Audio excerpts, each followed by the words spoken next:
Welcome to anime ranks. और आज मैं एक्सप्लेन करूंगा प्लेटिनमेंट। अगर आपने अभी तक मेरा चैनल सब्सक्राइब नहीं किया हुआ तो सब्सक्राइब करके बेल नोटिफिकेशन को ऑल पे करना ना भूलिएगा।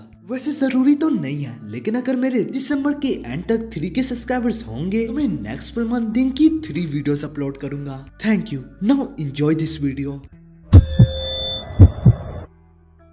हमारी एपिसोड की शुरुआत ही काफी इंटेंस होती है। इसमें वो एंजल मेराज से कहता है, जैसे तुमने मुझे देख के रिएक्ट किया, इसका मतलब तुम मुझे देख सकते हो। और मुझे लगा नहीं था इस स्कूल में और भी गॉड कैंडिडेट होंगे। मेराज उससे पूछता है, तुम आखिर किसके साथ हो? जिसमें वो एंजल कहता है, बिल्कुल तुम्हारी तरह एक स्टूडेंट है, तुम्हारी तरह ही इसी स्कूल को अटेंड करती है, वो तुम्हारे पीछे खड़ी है। मेराज पीछे मुड़ के देखता है तो वो अपने पीछे अपनी चाइल्डहुड फ्रेंड ही पाता, जिसका नाम साकी है। और इसी में साकी उस पर रेड एरो का इस्तेमाल करती, जो देख के मेराज बहुत हैरान होता। लेकिन मेराज साकी से पहले से बहुत प्यार करता होता, तो वो समझता है कि रेड एरो उस पे नहीं काम करेगा। मगर जब वो साकी की तरफ देखता है और इसके बाद ही मेराज साकी से कहता है कि वो उससे बहुत प्यार करता है। मगर साकी काफी उदास होती। मेराज भी उससे पकड़ के कहता है कि तुम क्यों इतनी उदास हो? लेकिन तभी साकी का एंजल उससे कहता है, साकी बिल्कुल वही करो जैसे कि मैंने तुम्हें समझाया है। तो साकी कहती है, क्या तुम्हारे पास विंग्स हैं? तो मेराज हाँ बोलता।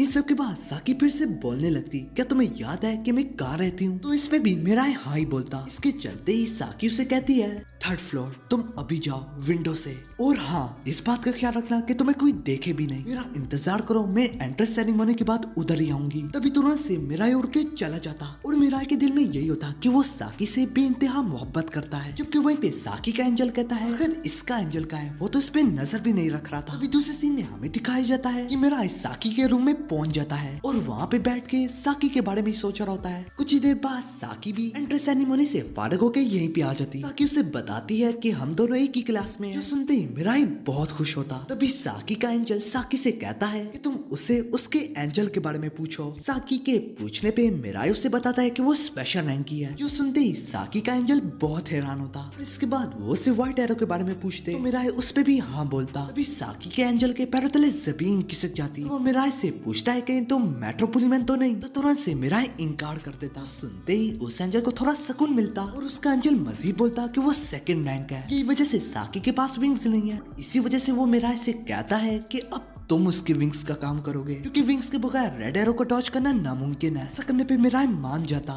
इसके बाद साकी का एंजल कहता है कि तुम लोग अभी से उड़ने की प्रैक्टिस शुरू कर दो। इसकी शुरुआत में वो दोनों से कहता है कि तुम दोनों एक दूसरे के हाथ टच करो। फिर वो एंजल उन्हें मजीद बोलता है, तुम दोनों हैंड्स रिंग्स को एक दूसरे के साथ कनेक्ट कर लें, क्योंकि बिल्कुल जिंदगी की लाइन की तरह काम करेगा। और इन आर्म बैंड्स को एक दूसरे से कनेक्ट करने से ये बैंड तब तक अलग नहीं होंगे जब तक वो दोनों मिलकर ऐसा न करना चाहे। देखते ही देखते मिराई और साकी एक साथ उड़ने लगते, जो कि मिराई को बहुत अच्छा लग रहा होता। ऊपर जाके मिराई कहता है, उनको ऐसे बात किए हुए काफी वक्त हो चुका है, जो कि उनकी फैमिली पहले मिल के रहा करती थी। मिराई साकी को और भी ऊंचाइयों पे ले जाता। इतनी ऊंचाई से सब कुछ देख के साकी को भी काफी अच्छा लगता। मिराई उससे कहता है, अगर तुम्हें कोई प्रॉब्लम है तो वो मुझसे शेयर कर सकती हो। इस पे साकी उसका शुक्रिया कहती, लेकिन वो ये भी कहती है, लेकिन प्रॉब्लम थोड़ी पर्सनल है। उड़ते उड़ते वो लोग वापस आ जाते हैं। साकी एक नोटिफिकेशन देखती है जिसमें लिखा होता है कि मेट्रोपोलिमन कोई अनाउंसमेंट करने जा रहा है। साकी का एंजल बोलता है, मेट्रोपोलिमन तुम लोगों के लिए बहुत बड़ा खतरा है। साकी का एंजल उन्हें मजीद एक्सप्लेन करता है कि गॉड चुनने के लिए के बीच में डिस्कशन होती है कि गॉड कैंडिडेट कैसा है, उसका बिहेवियर कैसा है, वगैरह वगैरह। अगर इसके बावजूद भी मेट्रोपोलिमन इन सबसे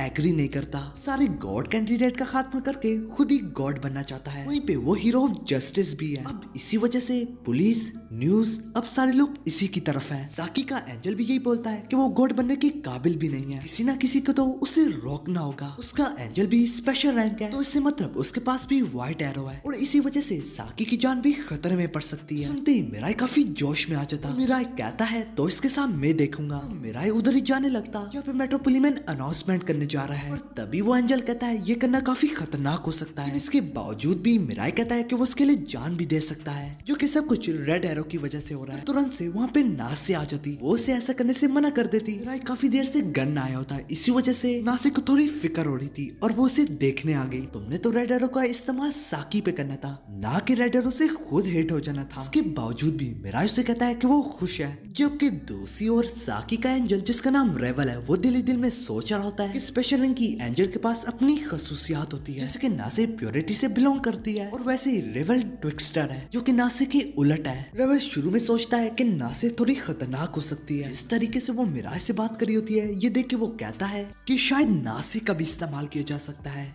नासे उसे मजीद समझाती है, अगर तुम मेट्रोपोलिमैन के पास जाओगे तो तुम दोनों के बीच में एक जबरदस्त लड़ाई होगी और अगर कोई मारा भी गया तो उसके विंग्स और एरो दूसरे बंदे को दे दिए जाएंगे। जैसे कि अगर मेरा मर गया तो उसके विंग्स और एरो साकी को दे दिए जाएंगे, क्योंकि वो दोनों एक दूसरे से कनेक्टेड भी है। और अगर मेट्रोपोलिटन मारा गया तो उसके विंग्स और एरो तुम्हें दे दिए जाएंगे। जबकि रेवल को ये बात पता थी और दोनों इसके लिए फायदेमंद थी। नासे मिराज से कहती है, रेड एरो की वजह से तुम जरा सही तरीके से सोच नहीं पा रहे। और आखिर में साकी भी मिराज को जाने से मना कर देती, जिस पर रेवल काफी डिसअपॉइंट होता और इसी वजह से रेवल को एंजल ऑफ स्ट्रेटेजाइजर बुलाया जाता है, जैसे कि वो मिराज को इस्तेमाल कर रहा था। रेवल ये भी बताता है हर एंजल कोशिश करेगा कि उसका बंदा ही गॉड बने। तो नासे कहती है ये बिल्कुल ठीक कह रहा है, जैसे ये मिराज को इस्तेमाल कर रहा था। लेकिन उसके चलते ही रेवल कहता है उसकी वजह रेड एरो के खत्म होने पे मिराज साकी को नुकसान पहुंचा सकता है। पर नासे उससे कहती है ऐसा बिल्कुल नहीं हो सकता, क्योंकि वो शुरू से ही साकी को पसंद करता है। सुनने के बाद रेवल को और भी शक पड़ जाता कि वो शायद उस पर रेड एरो का इस्तेमाल कर सकता है। कि नासे उससे यही कहती है वो ये भी नहीं करेगा, तो वो कर भी ले लेकिन वो उसके साथ कुछ गलत नहीं करेगा। तुम्हें इस बात पे तो जरूर यकीन करना होगा। ना कुछ सुनने के बाद रेबल अपने दिल पे पता रख के उसकी बात मान ही लेता, अगर इसके बदले में मुझ पे भी एतबार करो। तो नासे इस पे मान जाती, लेकिन मिराज को इससे थोड़ा प्रॉब्लम होता। पर नासे उसे कहती है फिक्र मत करो, एंजल्स गॉड कैंडिडेट को नुकसान नहीं पहुंचा सकते। इसी तरह वक्त गुजरता चला जा रहा था और वक्त के साथ ही साथ रेबल के शैतानी दिमाग में शैतानी आइडिया आते जा रहे होते। साकी की मजीद प्रोटेक्शन के लिए रेवल मिराज से कहता है कि तुम यहीं पे रहोगे। मिराज को तो कोई प्रॉब्लम नहीं होती, तो साकी कहती है तब तक जब तक कोई गॉड नहीं चुना जाता। दोबारा से एक नए दिन की शुरुआत होती। इसी तरफ हमें एक चोर के बारे में दिखाया जाता है जो बड़ी तेजी से पुलिस को चकमा देके वहाँ से निकल जाता, पर तभी वहाँ पे उसका पीछा मेट्रोपोलिमैन करने लगता। इस सब के चलते ही मेट्रोपोलिमैन रेड एरो का इस्तेमाल करके उसे पुलिस के हवाले कर देता। इसी तरह अब मेट्रोपोलिमैन और फेमस होता जा रहा है, हर कोई अब उस पे एतबार करने लगा है। इसने कुछ ही दिनों में बहुत सारे लोगों को रोका होता और बहुत सारे लोगों को बचाया होता। मेट्रोपोलिमैन बहुत डिसअपॉइंटेड होता क्योंकि अभी तक उसे कोई दूसरा गॉड कैंडिडेट ना मिला होता। में हमें सबसे पहली बार उसका एंजल दिखाया जाता।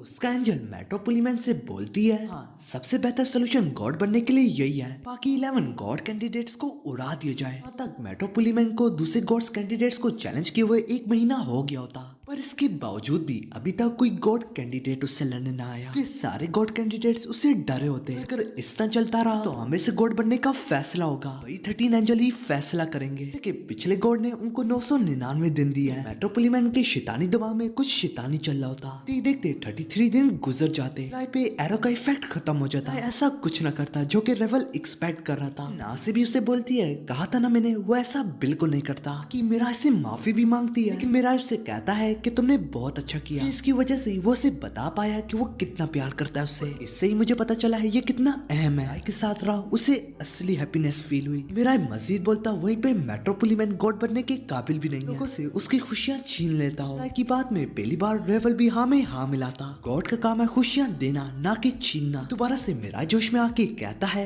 मैं मेट्रोपोलिमैन जैसे को हमारी खुशियों से नहीं खेलने दूंगा। ये सुनते ही साकी की आंखें खुली की खुली रह जाती। मिराज चाहता था कि वो साकी के साथ ही अपनी खुशियों को ढूंढे। मिराज को इतना कुछ बोलता देख के साकी कहती है कि अब उसके दिल में भी ख्वाहिश पैदा होने लगी है, वो भी अपनी असली खुशियाँ ढूंढे। मिराज कहता है हाँ वो दोनों मिलके खुश रहेंगे। साकी शर्माते हुए कहती है, वो नहीं जो तुम सोच रहे हो। इसी दौरान उनको दोबारा से नोटिफिकेशन आता जो कि मेट्रोपोलिमैन का लाइव पॉडकास्ट स्टार्ट हो जाता। इस वजह से अब वो मेट्रोपोलिमैन को टीवी में देख रहे होते। वो टीवी में बोलता है कि वो बाकी 11 गॉड कैंडिडेट के साथ पीसफुली इस मैटर को सॉल्व करना चाहता है। वो लोग बहुत हैरान होते हैं। रेवल कहता है ये जरूर ट्रैप होगा। मेट्रोपोलिमैन मजीद बोलता है, जिम्बो स्टेडियम में दोपहर के 3 बजे कल के बाद हम इस मसले को वहीं पे हल करेंगे। बस इतना ही होता। कि कहती है आखिर जिम्बो स्टेडियम क्यों? इसके जवाब में रेवल कहता है कैंडिडेट्स के पास विंग्स होंगे, वो किसी भी वक्त बड़ी आसानी से आ जा सकते हैं। चलते ही मेरा ये भी कहता है और स्टेडियम इसलिए भी ताकि दूसरे लोग भी आ सके। रेवल कहता है हाँ कि वो समझ रहा है कि दूसरे कैंडिडेट भी इसी वजह से आएंगे कि वो दूसरे लोगों में घुल मिल सकते हैं। इस तरीके से ये सोचा गया है तो ये जरूर ट्रैप है। तभी मेरा सोचने लगता है कि जिन कैंडिडेट्स के पास विंग्स ना हो वो कैसे पहुंचेंगे, तब कि दुनिया में तो कहीं पे भी गॉड कैंडिडेट्स हो सकते हैं। इसे सुनते ही रेवल कहने लगता ना से क्या तुमने इसे बताया नहीं, सारे के सारे गॉड कैंडिडेट सिर्फ जापान में ही है। सारे लोगों ने यहीं पे खुदकुशी करने की कोशिश की। ताकि भी यही कहती है इस मसले को हल करने के लिए स्टेडियम तो काफी अजीब सी जगह है। तो रेवल कहता है उनके लिए बेस्ट है कि वो यहीं से बैठ के टीवी पे देखेंगे कि क्या होने जाएगा। दूसरे सीन में हमें दिखाया जाता है मिराई और साकी स्टेडियम आए होते। स्टेडियम पूरा लोगों से बड़ा होता, साथ दूसरे गॉड कैंडिडेट्स भी आए होते क्योंकि उनके एंजल्स हवा में ही होते। मिराई और साकी एक दूसरे के हाथ टच करते हैं, बैंड दोबारा से कनेक्ट हो जाता। इसमें हमें फ्लैशबैक दिखाया जाता है। इसमें रेवल मिराई से कहता है बिल्कुल नॉर्मल बिहेव करना, अगर कोई दिक्कत लगे तो विंग्स का इस्तेमाल करके वहाँ से खिसक लेना। इसलिए जाने की जिद कर रहा होता